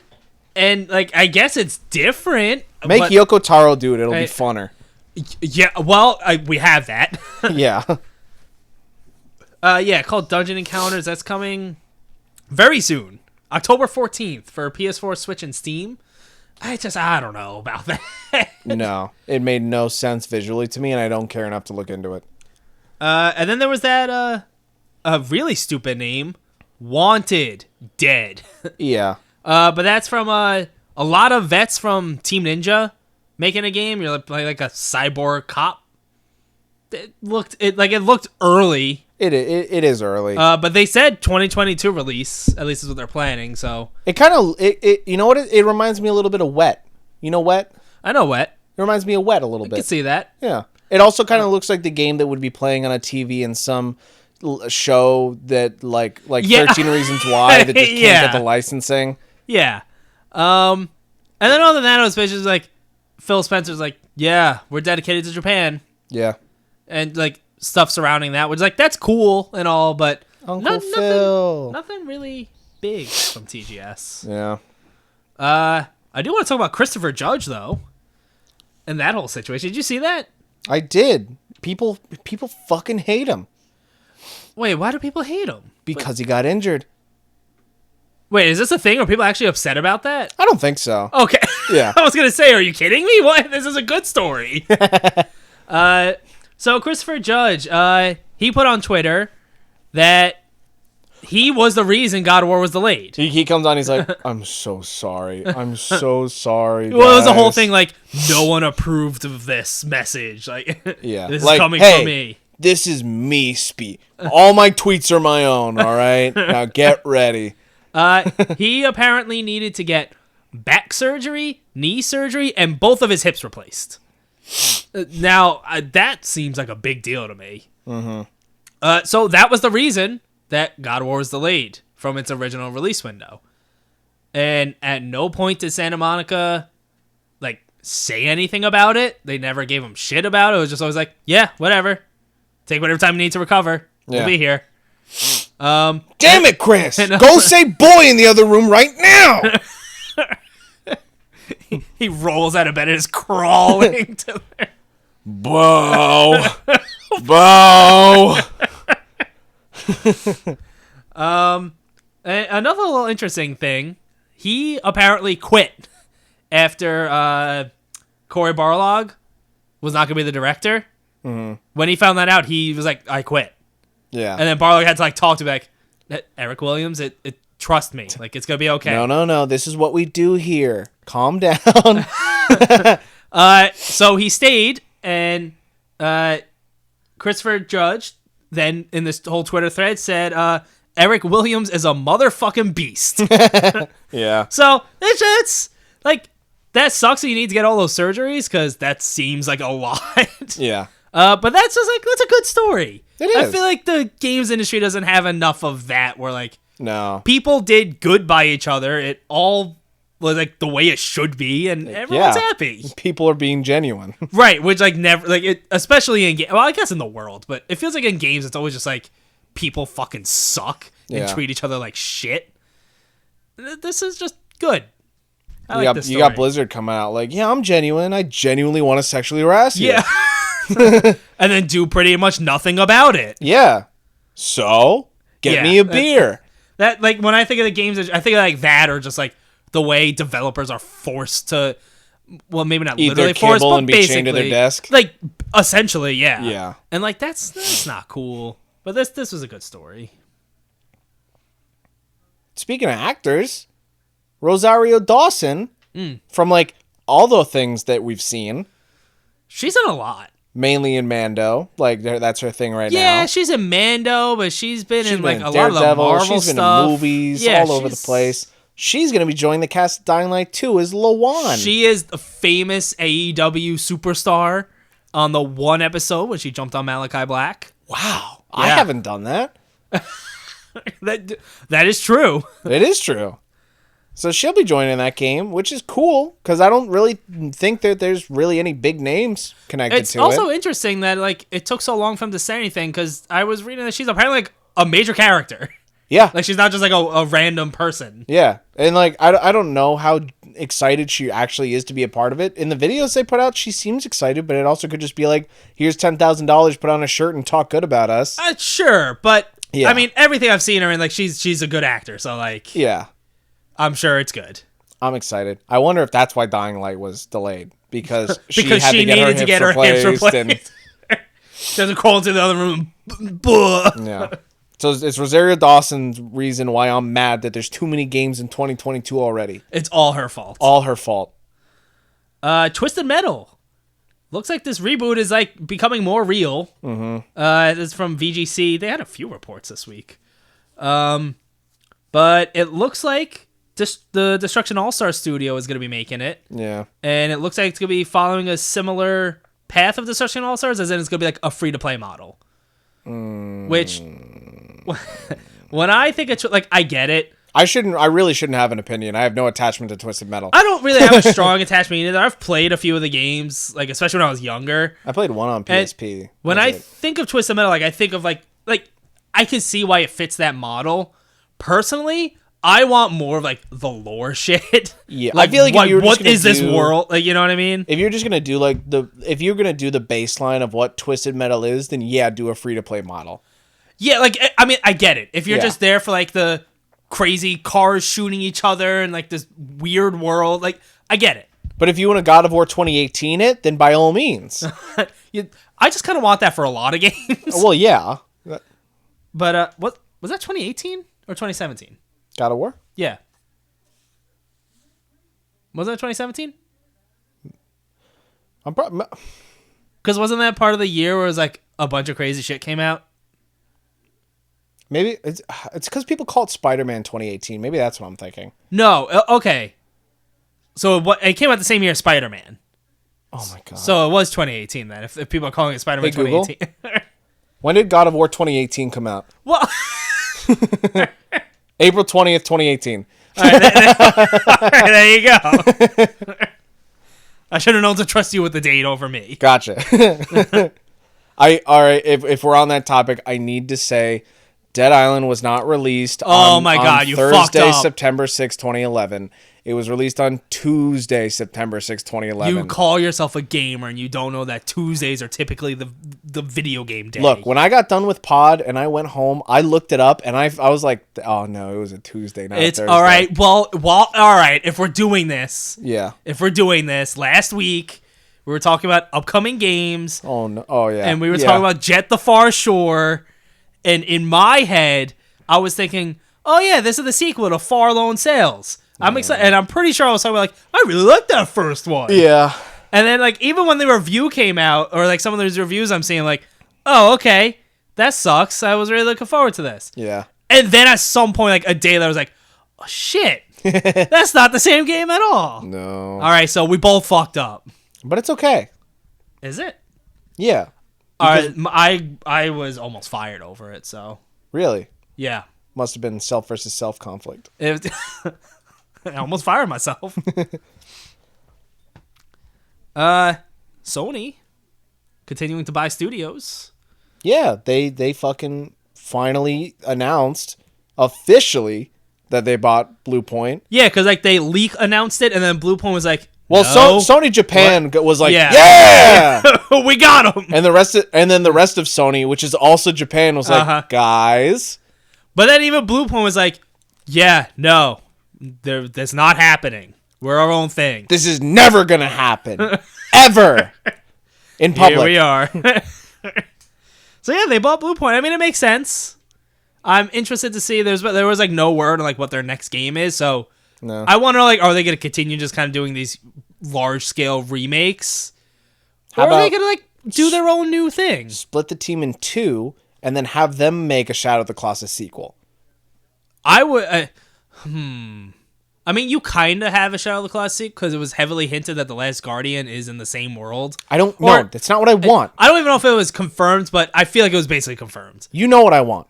I know, want more Shadow of the Colossus. That would be. I feel like that would be tricky I don't care. to like pull off well. I don't care. Grand Theft Auto? What about it? I actually don't know. That it's continuing. The trilogy is continuing to be a thing. It was rated Was again. that still not confirmed, like officially? Nope, and it's still not. It was rated in another country, and through Rockstar's own like launcher, it revealed itself again and is being shown to be using the Unreal Engine 4 to make it, and with it, the display and the icons of the game have also been leaked, showing Grand Theft Auto 3, the definitive edition. Grand Theft Auto Vice City, the definitive edition. All right, so et cetera, it's real. 100%. It's just real. 100%. All right, I saw that it got rated somewhere, but in my head, I was already like, oh, right, yeah, this is happening. I don't care that it was rated here. It was rated, and then it was rated somewhere else, and now through its own launcher, more stuff's being leaked, and people are grabbing assets like the icons and stuff. I mean, cool. That's, yeah. We should have a more modern way to play some of those games. That's cool. Yeah, because I never played any of them. I've played them. I wasn't at a point in my life where I was like playing through a game's story and like finishing it until like GTA 4 would be the one for me. Yeah. But like I've messed around in those old GTAs, but like I would love to experience a more modern version. I bought them at a Walmart once. There you go. Good job. That's the most I know. Konami is doing stuff. This was also from VGC. They're some of their big franchises they're reportedly like being worked on, such as Castlevania is being apparently reimagined internally. There's supposedly remasters of the early Metal Gear Solid games, including a complete remake of Metal Gear Solid 3 Snake Eater. Who? And there's multiple Silent Hill games in development. One by a Japanese studio and another one by Bloober, which did The Medium. Yeah. So that's, I mean, like none of this was confirmed. This is from VGC. They're like reporting based on sources. Yeah. Does Konami actually do anything now? Maybe this is what they've been doing. Is this maybe? They put out Metal Gear Survived, and I think they've been shitting their pants since. Like I don't know how you do it. Well, they've had they had lawsuits with Kojima, then started shitting their pants, then put out one of the shits from their pants, which was Metal Gear Survive, and then I think have just been continually rewashing those pants ever since. So it's weird, like remaking or like doing like a Metal Gear, like. But how do you continue Metal Gear? You kind of can't, right? Without Kojima? Like, you can, yeah, but... you saw Metal Gear Survive. It sucks. Shit. Well, even so, that's not, like, the next Metal Gear. That was just, like, well, what else could they have done? I don't know. But it would be cool to, like, Silent Hill. Yeah, let's... Yeah. I'm down. Remaster every single game first and then make one. Are they all connected in that way? No idea. Yeah, again, like I've messed with Silent Hill in my childhood, but I never like sat down and played through one. No, I what was it? Downhill? I played Downfall? Downfall. I don't know. Sora's in Smash. Yeah. This is the final Smash character. Apparently, Sora was the most requested character like ever. weird. And I would imagine the issue with it happening was like Disney shit. Absolutely. Like I didn't look in depth into this, but like if I had to guess, Goofy and Donald Duck are not there. I would imagine it's just Sora. No, when it was shown, I don't think so. There was one image that I saw, and there's the image from Kingdom Hearts, and the exact same image was shown, but in the image, it's like Sora's leaning up against a wall, and like the wall has an image on it of like circles with different characters, and the ones of Goofy and Donald are just empty, and they're replaced with a different icon, while the other two characters that are originally in that image remain, which I think are Square. Probably characters. Like Riku and Kairi, if I had to guess. Whatever these names are. So yeah, I'm sure that was a thing. Yeah. Because like I'm sure Square owns Sora, but like I don't know what the deal is. Like maybe not 100%. Right? Like, do they have to like? Did Disney have to be involved for Sora to be in something else? Like probably. So that's I could only imagine the headache that this type of thing would be. And Disney's like, how do we get money out of this? Basically, yeah. Yeah. But it's cool. That's apparently like, yeah, fans are really happy, and I feel like when a new Smash character comes out, it's usually a lot of people are pissed off that it wasn't someone else. Yeah. So it's just kind of cool to see that people are happy about this. And that's it. That's it. So they say. Yeah, there's gonna be another Smash game at some point. Probably. Yeah, with the money they make off those games. Yeah. It's like I'm not into Smash, but it's just cool that it exists. Like a game with all these different characters. Yeah. It's just cool. I'm happy for them. Yeah, it's just cool to see it existing. Yeah. You can fight Snake as Sora. Sure. Like, that's cool. Bandai Namco has a new logo. Yeah. It's so stupid. Yup. Especially the one that has the words underneath it. Yep. It's just like a plain like Bandai Namco in a box type thing. Then right underneath, fun for all into the future. It looks bad. And that slogan sucks. Like, it sounds like, okay, we're rebranding, here's our name, and this is our plan. Yeah, like ultimately it's not a big deal because who gives a shit? Yeah. It's just kind of sucks. We're Bandai Namco, and our slogan is, we make games for you to enjoy, and we also, those games that we made for you to enjoy are games that we enjoyed making for you, so in the end, we're all enjoying our it together. And then there's like a... What is that? I don't know, it's like the more you know type deal. Do you have any more news over there? I have a couple things. So Ubisoft came out and was like, hey, 20th anniversary of Ghost Recon, new game dropping. Oh yeah, I didn't actually look at this. It's called Ghost Recon Frontline. It is going to be a free-to-play, open-world, tactical shooter, PvP extraction game. That sounds like a lot of Ubisoft games, specifically a Tom Clancy Ubisoft game mashed together. Yeah. It sounds like we've maybe had that a few times already, or something like it. Ubisoft could give me a new Assassin's Creed and Far Cry game every 4 months, and it wouldn't be enough for me. And they keep putting out these like fucking dumpster fires. Let's put out our Battle Royale game Hyperscape, and that's fucking dead by season 3. Mm-hmm. Let's put out the early access to X Defiant. That wasn't received very well, and who the fuck cares? Now, before that game is even out, let's put out another free-to-play multiplayer game. Except this time, it's using a fucking franchise name that at least has gotten money in the past. So let's use Ghost Recon. These games must do well enough for them, or is it just like they want to recreate Rainbow Six? Or like Siege. Like, is that what they're... Maybe. And it's not fucking working. And they keep trying. And I know that like they're main focus now is to put out more multiplayer games and try to focus on the games as a service, and it's garbage. Don't do that. It sucks. Yeah, well, wait for the next Assassin's Creed.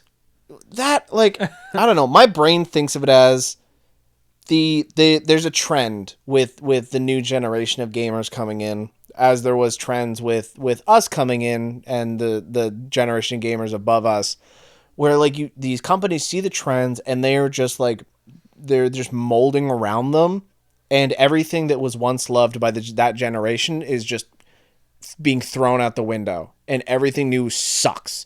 And so you got these like snot-nosed kids hanging over their iPads playing Fortnite every single day, fucking screaming to get mom and dad's credit card to throw money at this game. You sound so old right now. And I know, and I don't give a shit, because that's just the way life is.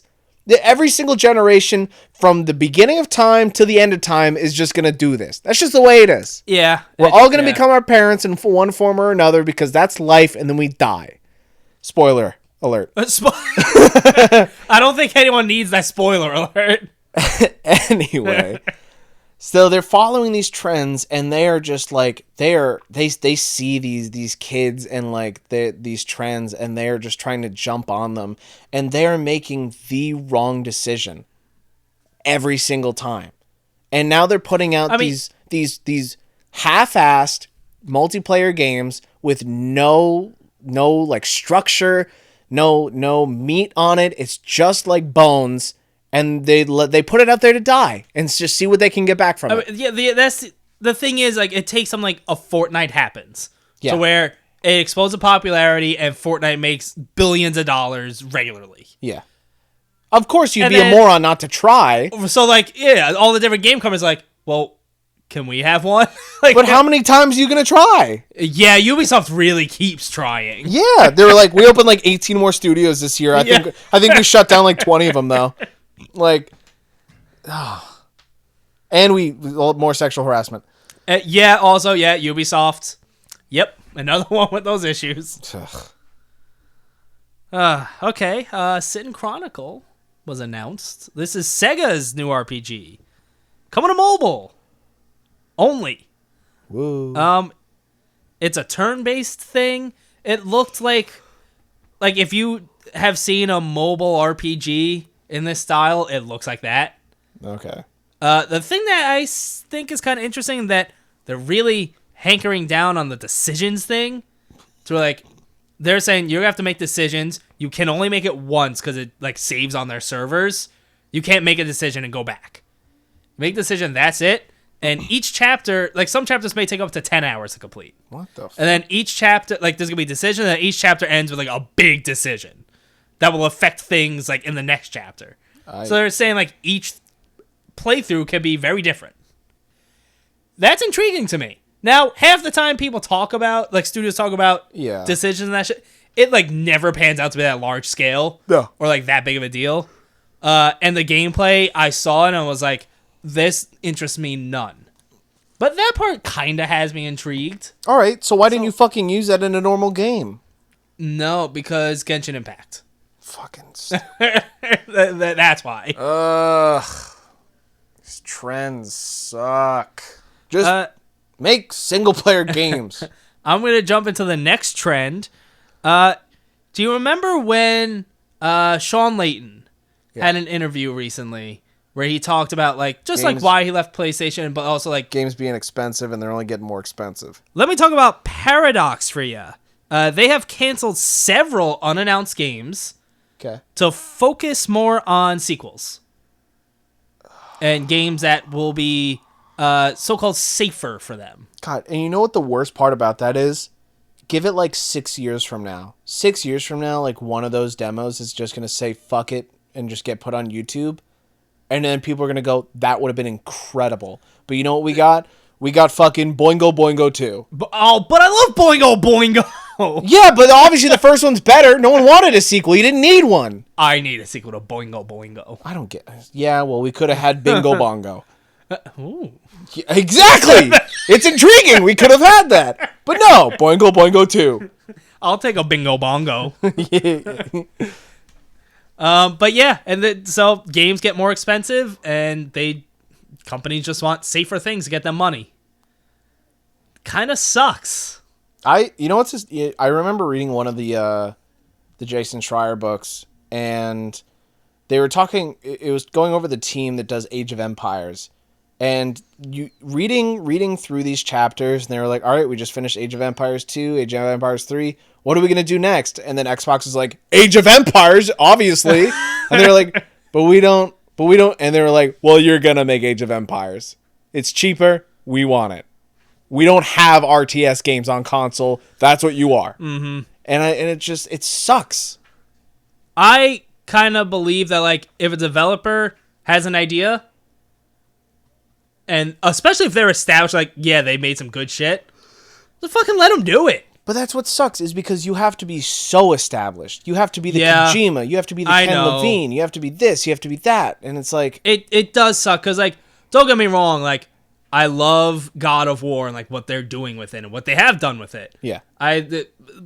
But then, like, there's stuff like Horizon. Like, give me more shit like that. Yeah. Something brand new.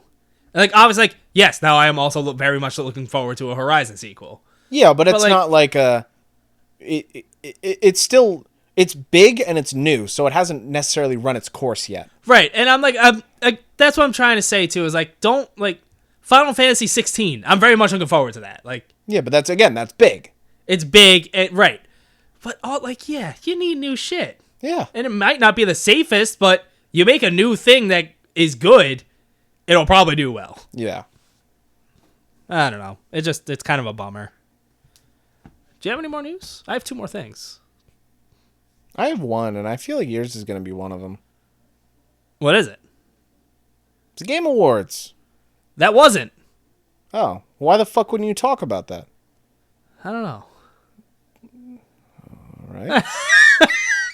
Anyway, the Game Awards came out and said, "Hi, this is when the Game Awards is going to happen."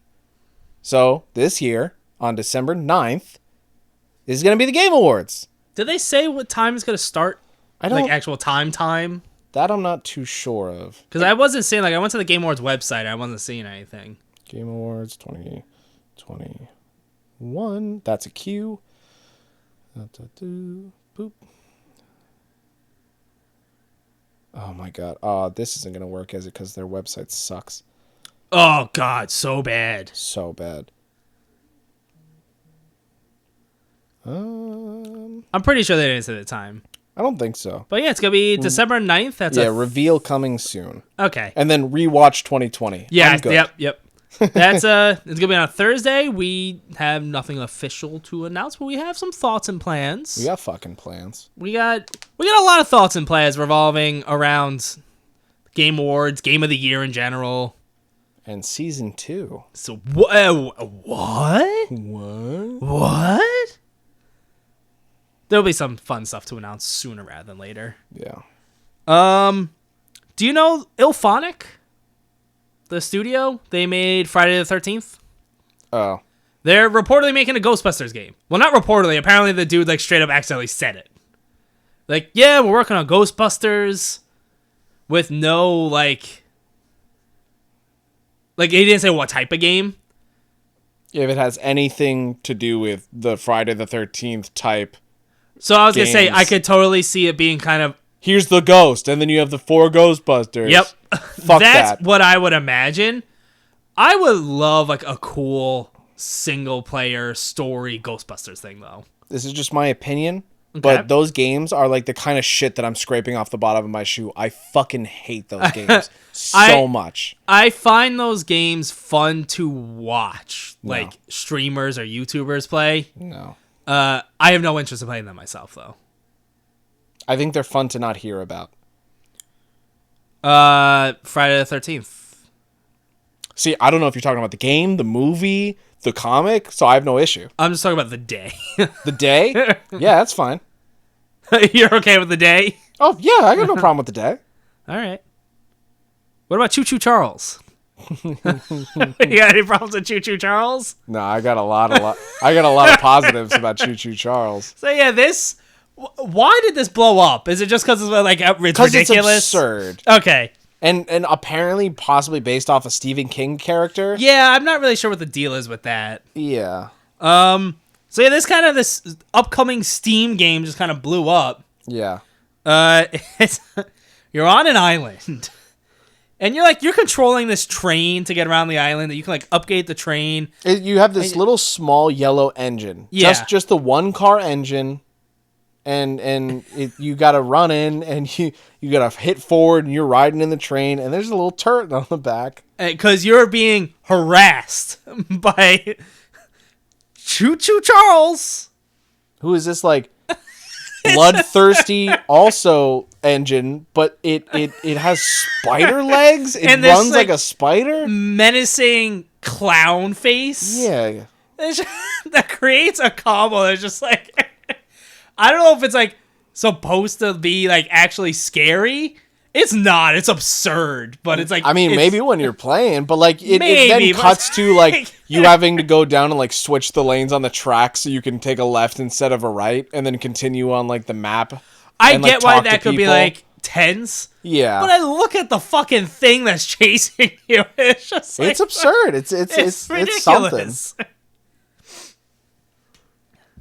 That's my last bit of news, so I guess that's where we're ending it with Choo Choo Charles. You want to go over some notable game releases? Oh, right. The thing that you can never remember? I think I remembered once. All right. I'm ready. I'm ready. Starting off, for me, and in general, the most important thing, Far Cry 6 is coming out October 7th. Coming to PC, PS5, PS4, Series X, Xbox One, and Stadia. Who fucking still plays Stadia? Yeah, that's yeah. Who is all right? October 12th. No, we're not there yet. What are you doing? That's what I got. Get the fuck out of here. We'll come back to you. I told you. I just look at the games that I'm interested in. Coming October 8th, both. For Switch is the Switch OLED model. Oh, that's not actually out? No, coming out on the 8th. I just assumed that was out there. No, all those fuckers got early copies to like review and shit. Okay, I just thought that was just out. Along with it, Metroid Dread, because you can't have a Nintendo release without a game with it. And that's getting good reviews, but that's not my style of game, really. I don't care about 2D Metroid, but if I were to play one, it would probably be this one. I mean, sure. Yeah, and I'm not opposed to checking it out, but with how much is coming out now, I'm just there's just So that'll be coming out for Switch, which you can play on the Switch with the Switch. It's my turn now? Yeah. Coming October 12th.